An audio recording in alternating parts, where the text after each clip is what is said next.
Maxis-Oligopoly is a market structure in which a small number of firms has the large majority of market share. An example of an oligopoly in Malaysia is the Maxis Communication Berhad mobile phone service provider. This example shows that participants in oligopolies are often in small few number of firms in which there are only 3 large cellular communication firms in Malaysia that are Maxis, Digi and Celcom. There is no precise upper limit to the number of firms in an oligopoly, but the number must be low enough that the actions of one firm significantly impact and influence the others. One of the dilemmas that most oligopoly companies have is to cooperate or to compete. If the companies choose to compete, they must provide good services at a competitive price and also required to provide additional services to attract the customers. When there are oligopoly companies in the market, they will be controlling and conquering the pricing of the product, which in this case is the telecommunication service. This makes them the price makers. Maxis can set its price and output levels to maximize their profit, but they would have to consider how the rivals like Celcom or Digi would react to the changes that Maxis have to offer. Hence, since they are the ones that will be setting up the price policy, they will have mutual interdependence towards each other because, as I said, one's action will affect others. Furthermore, there is also mutual interdependence when they consider the reaction of their rivals when choosing the sales target, advertising budget and other business policies. For example, if Maxis suddenly came out with a very strong marketing strategy for the new upcoming mobile plans with much cheaper price than Celcom and Digi, it is for sure that more customers will go to Maxis and subscribe with their plans. In order to avoid this kind of scenario, these 3 companies will have strategic behavior among them. Due to mutual interdependence, they will face kink-demand phase. The kink-demand curve was introduced by Professor Sweezy to explain price rigidity in an oligopoly, which explains the behavior of an oligopoly firm which has no incentive to either increase or decrease the price of the product. In kink-demand curve, demand is elastic above the kink and inelastic below the kink. When Maxis increases the price of its products, there will be a large drop in quantity.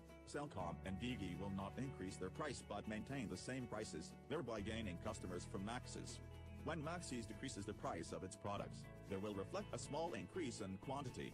Celcom and Digi will follow and reduce the prices too to avoid losing customers. Barriers to entry are the existence of high startup costs or other obstacles that prevent new competitors from easily entering an industry or area of business. Barriers to entry benefit existing firms already operating in an industry because they protect an established company's revenues and profits from being whittled away by new competitors. In this case, for new entrants in telecommunication industry, the necessary infrastructure to support cable and wireless services requires extremely high capital expenditure investments, at a level that would be very difficult for any new company to manage.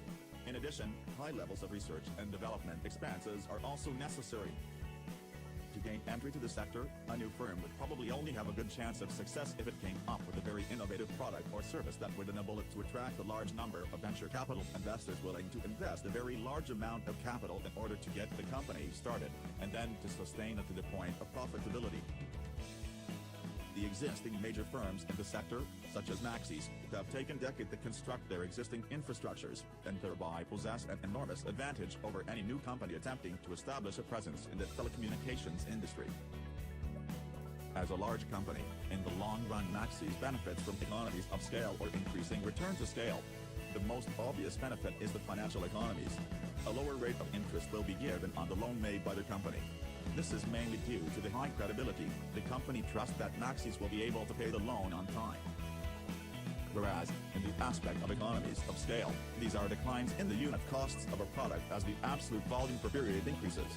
These force the entrant to either come in at a large scale, which will risk strong reaction from incumbents, or a small scale that can force a cost disadvantage. Other than that, Maxis has a vast number of departments. They have their own accountants, marketing group and sales department.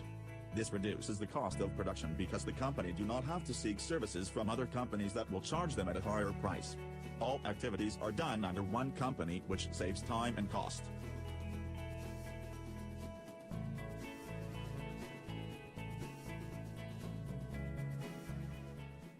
Created using Powtoon.